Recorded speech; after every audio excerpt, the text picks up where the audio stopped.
আমি অনেক দিন ধরে একটা বিষয় খুব চিন্তা করি। আমরা মুসলমানরা কেন এত ভাগ হয়ে গেলাম? কেন এত দলাদলি? কেনই বা এত দূরত্ব তৈরি হয়েছে আমাদের মধ্যে? একে অপরকে সহ্য করতে পারি না, দেখলেই নাক ছিটকায়, কেউ কেউকে তো গালিও দেই পর্যন্ত, আঙুল তুলি পর্যন্ত। যখনই ভাবি একটা কথা মনে আসে আমার মাঝে মাঝে, তাদেরকে দেখলে খুব কষ্ট লাগে। আমরা কোরআনের সেই এক রশিটা শক্ত করে ধরা ছেড়ে দিয়েছি। আল্লাহ স্পষ্টভাবে আমাদেরকে বলেছেন, তোমরা সবাই আল্লাহর রশি ধরে রাখো, বিভক্ত হয়েও না কেউ। এই রশি হচ্ছে কি?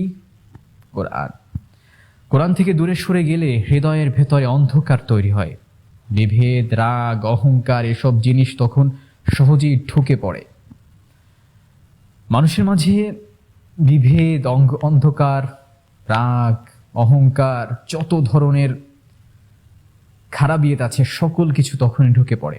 মানুষ দল নিয়ে ব্যস্ত হয়, গোষ্ঠী নিয়ে ব্যস্ত হয়, কিন্তু সত্যিকার পথ নির্দেশ ভুলে যায়।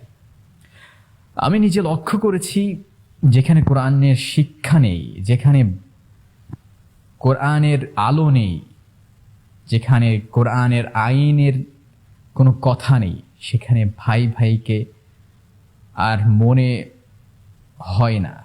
ভাই ভাইকে শত্রু মনে করে। তারা নিজেরা যে আপন ভাই সেটা তারা মনে করে না। সন্দেহ বাড়ে, রাগ বাড়ে, কথা কঠিন হয়, তাদের কথা সহ্য করা যায় না।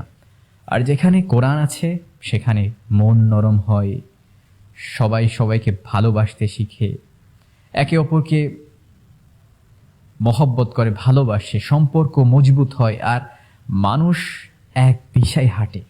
আমাদের উম্মতের সবচেয়ে বড় সমস্যা হলো আমরা এক আঙুল দেখিয়ে একে অপরকে শুধু দোষ দিতে পারি।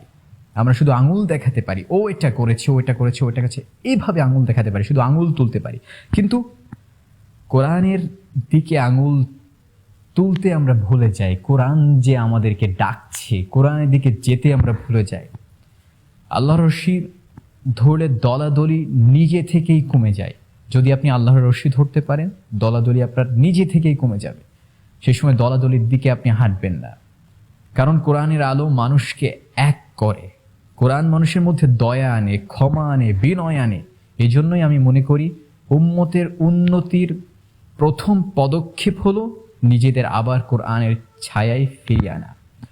যদি আমরা সবাই মিলে কোরআনকে জীবন থেকে তুলে না দিয়ে আবার জীবনেই নামিয়ে নিতে পারি, জীবনেই আবার কোরআনের আইনে জীবন গড়তে পারি, কোরআন দিয়ে জীবন গড়তে পারি, তাহলে আল্লাহর রহমত আসবে, ঐক্য আসবে এবং আমরা শক্তিশালী হব ইনশাআল্লাহ। এই কথাগুলো আমি নিজের অনুভূতি থেকে বলছি।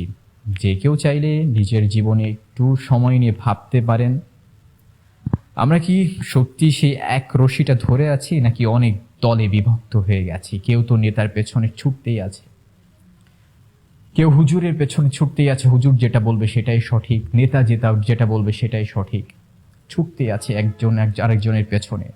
কিন্তু কোরআনকে আমরা ভুলে গেছি। কোরআনের আল্লাহ যে কোরআনকে আমাদেরকে আঁকড়ে ধরতে বলেছেন, কোরআন থেকে দূরে যেতে নিষেধ করেছেন, এটা আমরা ভুলে গিয়েছি। আল্লাহ যেন আমাদের সকলকেই কোরআনের ছায়া আসার তৌফিক দান করেন। আমিন ইয়া রাব্বাল আলামিন।